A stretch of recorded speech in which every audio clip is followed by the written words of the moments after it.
Hello everyone. Today we are going to start our third chapter, which is basically describes regarding the private and the public sectors. What does it actually means? Okay, so moving ahead with it, we'll start with the types of public sectors. We already have studied in the previous chapters or previous videos what is public sector. So moving ahead in the types of the public sectors, first one is departmental undertaking. Second one is public corporation, and the third one is government companies.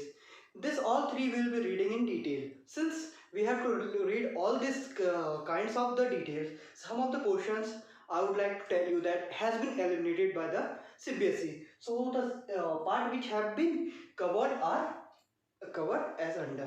Okay, so moving on with the departmental undertaking. What does a departmental undertaking actually means? Let's have a detailed revision of that. Okay, so the departmental undertaking is considered as one of the department of the government. Okay, it is a department of a government which undertakes a individual company. Okay, just taking an example of railway. Railway is totally operated by the central government. This is the main theme. Okay, railway, defense, this is also actually managed by the central government. Central unit manages. Just taking the example of Rafale.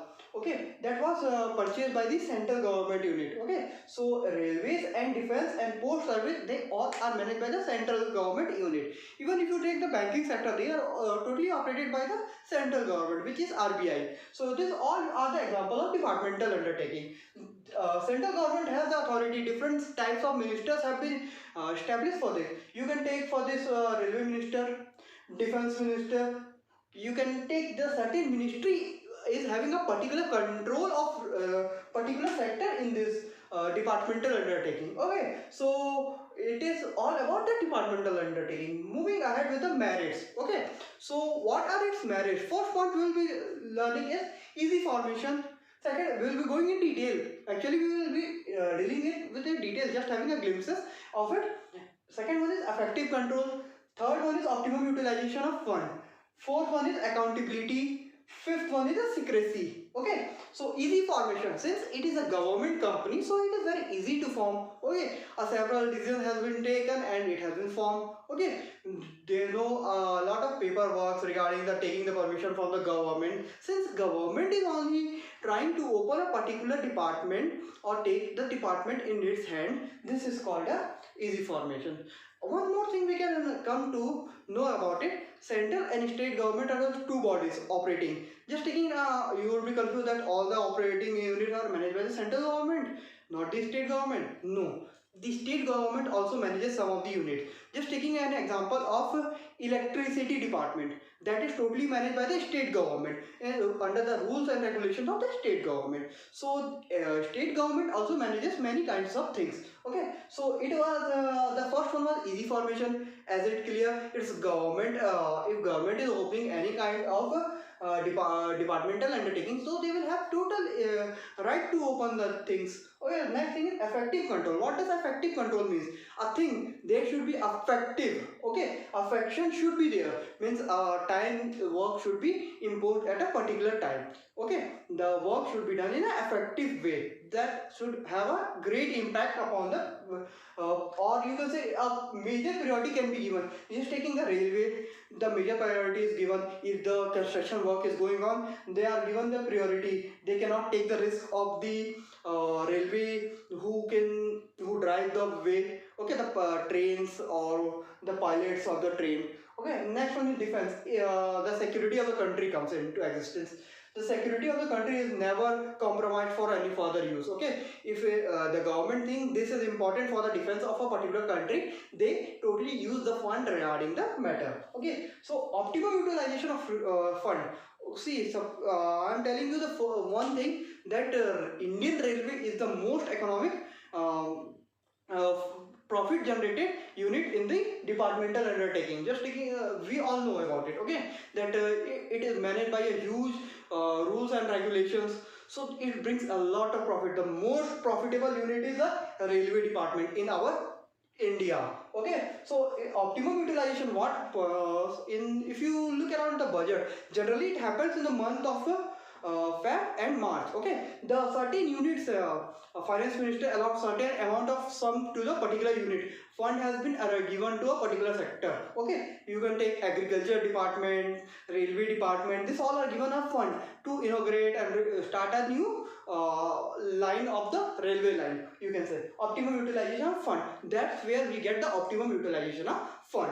The next is accountability. Since government, it is a parliamentary control unit. Okay, so the secrecy, the main thing is that if the opposition party asks about what fund you have used in particular unit, what are you using that, our total accountability has to be there. Okay, if accountability is not there, opposition party may ask you what have you done in that. Okay, this was all about accountability. Secrecy, what does the secrecy word means? Firstly, let us know what does the secrecy means in the government. Since just taking an example of the India's attack on the Pakistan. Okay, just Pulwama attack, India, just India used that Pulwama attack into a surgical strike. So surgical strike was total secrecy was there. Okay, so the government and the main person who were knowing regarding the matter, that strike has to be made. The secrecy was there. We all, the general public, were not knowing regarding that. When we were knowing, when the attack happened. Okay, actually attack happened on the Pakistan.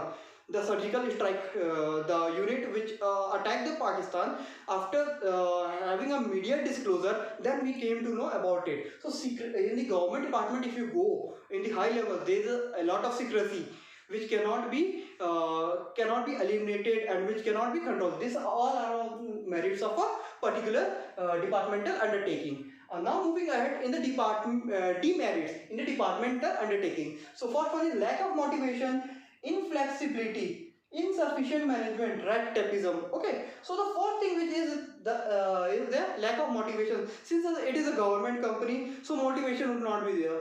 So there will be a very much less unit. If you take as the public sector, if you are doing good, you will be really motivated by the unit. Okay, so in the government department, it does not have a motivation skill. So it's a demerit point. Inflexibility. See, if there will be a ministerial control, then inflexibility will be surely be there. Okay, parliament control is there. We all know parliament manages the things and it run the further. Everything is run by them only. So inflexibility has to be there. Insufficient management. Inefficient management. What does it mean? In management is not good. Effectiveness is there, but insufficient management is also there. So there is the once work is done, that is going on. Government work is also very slow unit. Okay, very slow. They take a lot of time to consume anything. Okay, so it was a demerit. Next one is red tapeism. What does the word red tapeism means? Firstly, it is a red tapeism means paperwork. A lot of paperwork are there in the government department. A lot of works are there in the red tapeism. If the paperwork are there, then there will be a delay. Surely that will be the demerit point. This was all regarding the types of public sector. The first one was the departmental, which we discussed about its merit, easy formation, effective control, optimum utilization of fund, accountability. Next one was secrecy. Now moving ahead with the demerits, what I explained, the 4 points were lack of motivation, inflexibility, insufficient management and rat tapeism. These were all regarding the departmental